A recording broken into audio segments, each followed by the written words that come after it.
going on, people? We have one more day of card reviews before the expansion comes out tomorrow, so I hope you guys are hyped for the new cards. We've got quite a few more cards than usual, so I'm going to try and go a little bit faster than usual, not spend a full minute or two talking about each card. I think this is the remaining cards that we haven't talked about yet, although I wouldn't put it past myself to miss one, and maybe there's a chance I may have just not included some garbage pack filler cards just to not roast them. But regardless, let's get on underway. First up, we've got Blade's Stalwart, and this might as well have a Y in it because this is my kind of card. 4 magic, a 3/5 Slay. Blade Stalwart gains power equal to her health.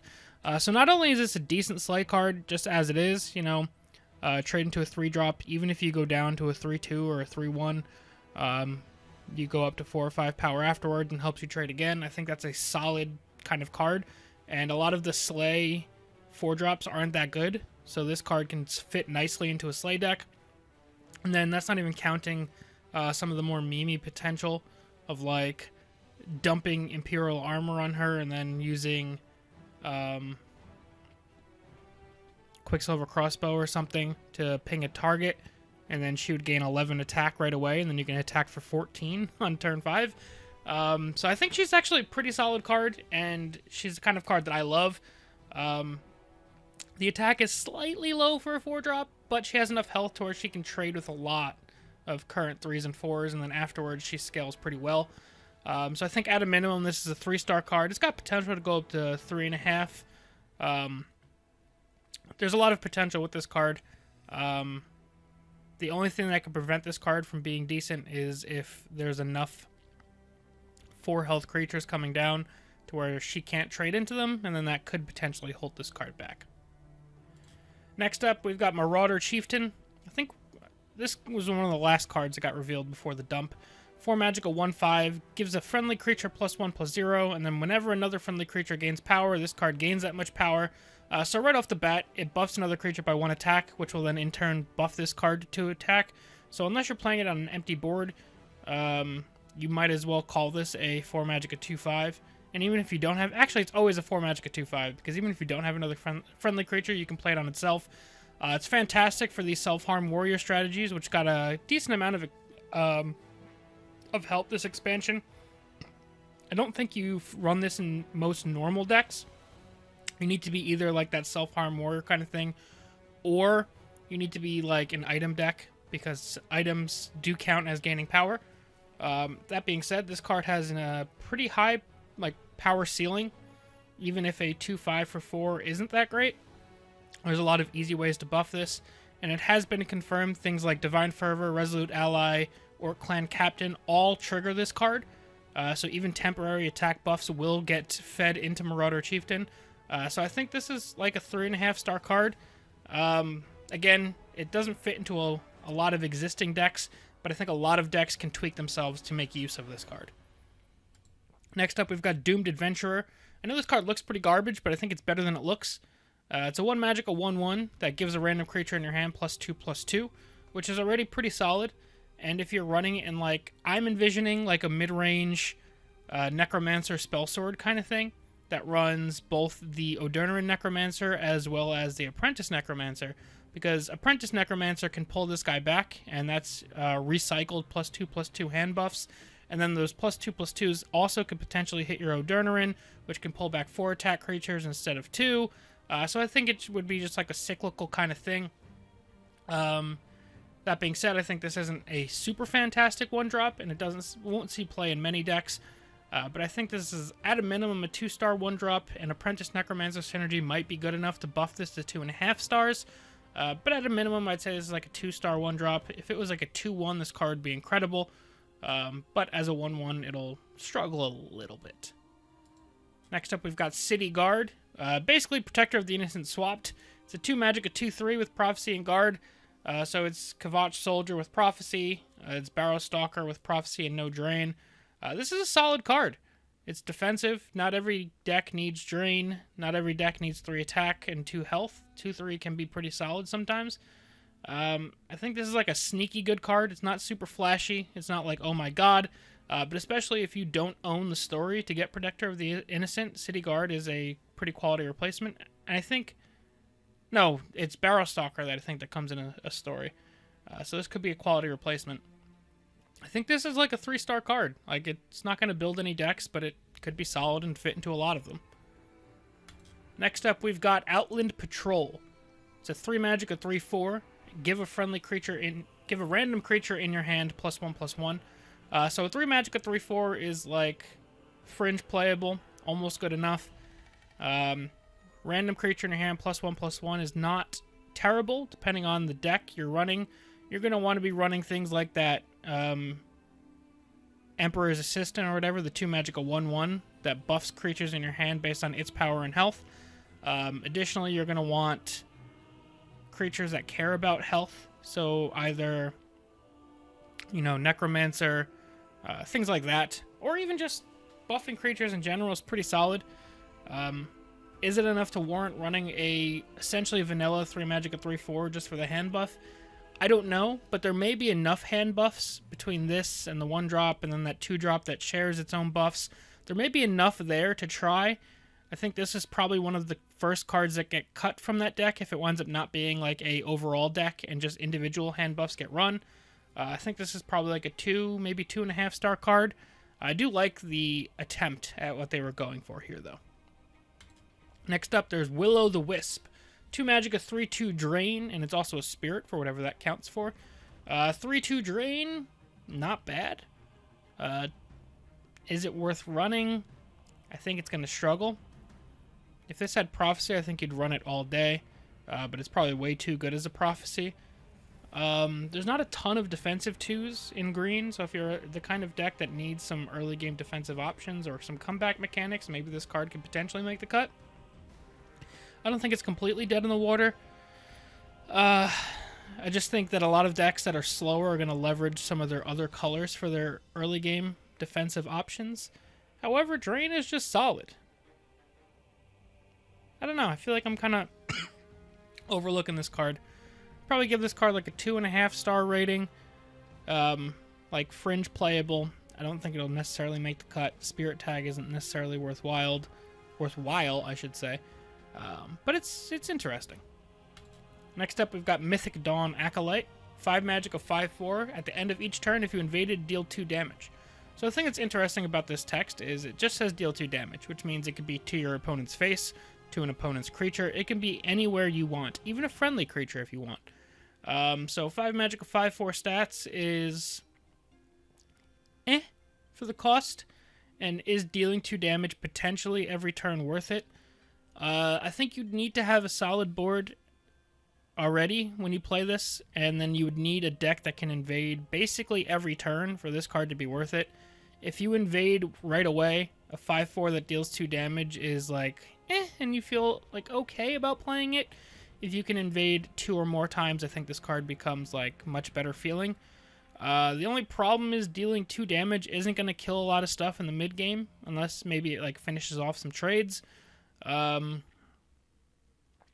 you can continuously push face damage on it. I'd be curious how this card would work if it was like deal 3 damage but only to a creature at the end of each turn, but that might be like too oppressive, you know, like lock down the board right away. I think this is probably like another 2.5-star card.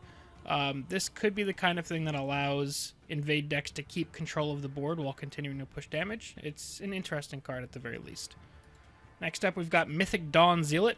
2 magic, a 2/2. At the end of each turn, if you invaded, put a 1/1 Scamp into your hand. Is this good? I don't really think so. Now, 1/1 Scamp is a Daedra, so you should theoretically be able to play it with your Portal.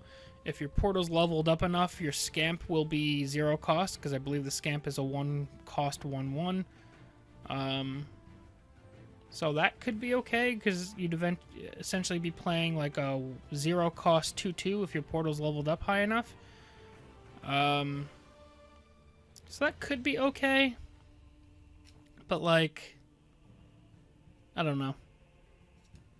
A 2 magic, a 2/2 doesn't fight super well. So it's kind of a liability in the early game. And in the late game is a 1/1 that potentially comes down as like a 0 magic, a 2/2. Really that worth it? You'd really have to be hitting your keywords pretty well. This card isn't completely dead. I just don't think it'll see play. I'd probably give this like a 1.5 to 2-star rating. But I guess if you can set up to high roll with keywords enough, this scams could be solid.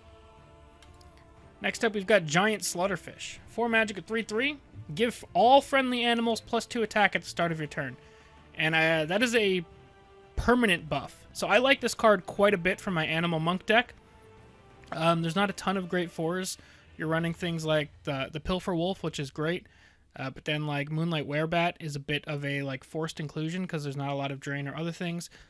You could also consider cutting back the Apex Wolf and running this instead. This being able to buff your whole board will be incredible. A 3/3 is obviously understated for a 4 cost, but the ability to give your entire board +2 attack in an animal deck is very, very solid. Honestly, the animal deck is a pretty aggressive deck. Although it kind of operates like a mid-range deck, it does want to be going face.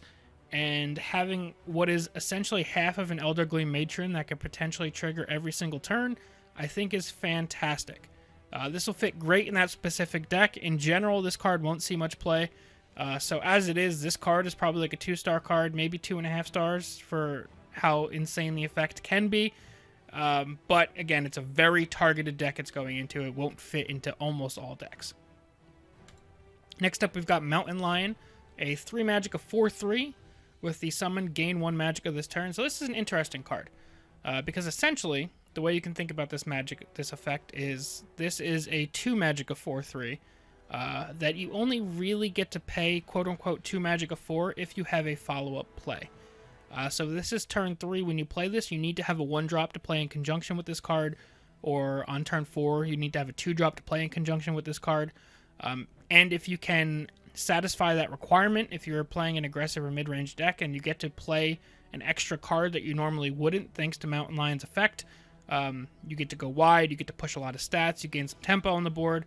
I think this is actually a pretty interesting card, and this is another card that'll fit into Animal Monk just because a 4/3 for 3 is solid, and if it potentially lets you get down another card, that's even better. I think this will fit the best in aggressive strategies, maybe to an extent in mid decks. But again, it's a solid body with a solid effect. It just needs to fit in like more targeted decks. This has a bit of a wider range though, because it doesn't have to just be in an animal deck. It could be like a Tempo Archer, Tempo Assassin kind of deck. And the free 1 Magicka could certainly come into play in that kind of deck. I think this is probably like a 3-star card, maybe 3.5. I might be overrating how much gaining 1 Magicka is, but I think this card is very solid. Next up, we've got Trusty Sword. This might just become instantly one of, if not the best, Suran Pawnbroker generations in the game. A 0 Magicka +2/+0 is fantastic. It's, again, a card that outside of like Dragonstar OTK combo kind of things, I don't think you're going to run this in your main deck ever. But this is just a fantastic thing that you can generate from Pawnbroker.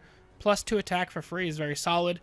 It works great in items decks. You can probably run this or consider running this as a main deck in items decks because, again, it goes for free on Dragonstar Rider. It allows you to play... what's the card called? Gardener of Swords and play an item right away on turn 3. So Gardener would be a 3/1 and then you can buff another creature on the board. I think Trusty Sword is sneaky good. It's the kind of sneaky good, again, that you probably don't run in main deck, but can probably win you a game when you generate it. I think this is like a 2, maybe 2.5-star card. Sneaky decent. Just again, it's going to struggle to fit in a lot of decks. Next up, we've got Clanfear Runt. Another 0-cost card. This is probably somewhat feels bad to pull from your Suran Pawnbroker. It's a 0 Magicka 1/3. It's a 0-cost Daedra, but like the cost reduction from your portal doesn't matter.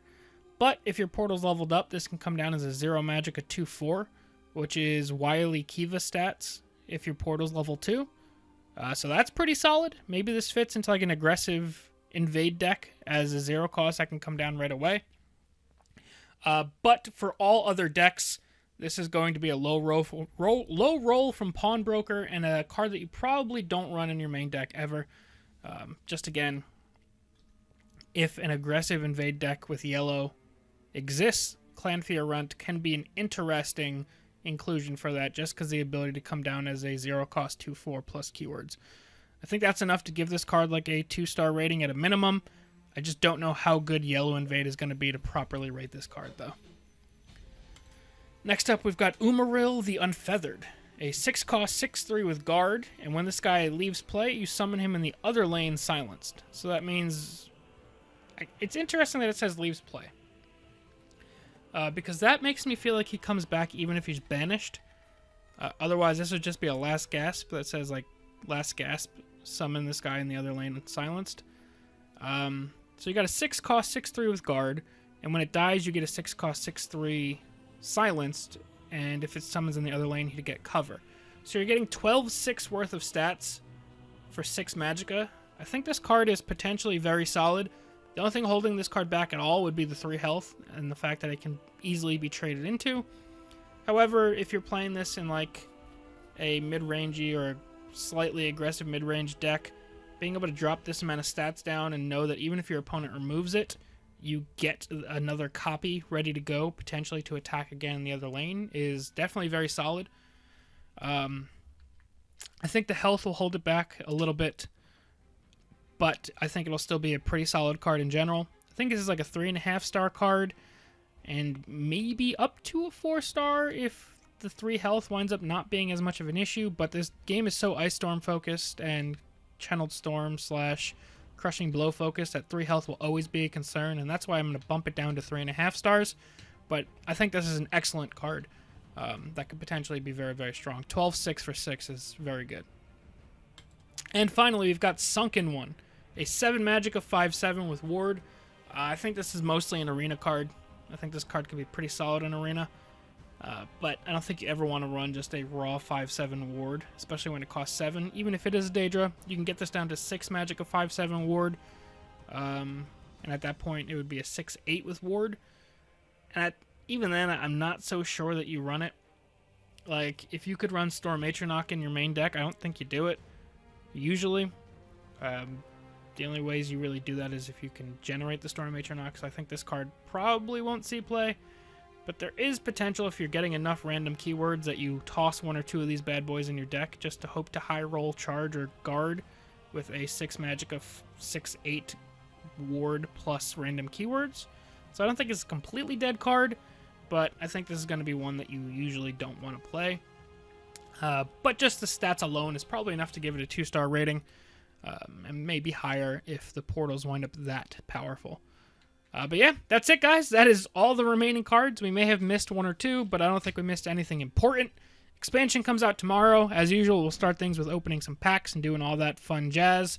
Let me know what kind of decks you guys want to see from me first. We've got a whole bunch of stuff in the queue ready to go. Let me know what you guys think of the remaining cards, what your hype level is for the expansion the day before, what decks you're planning on running first. Let me know all of that. As always, thank you all very much for watching. We'll see you guys tomorrow. Peace.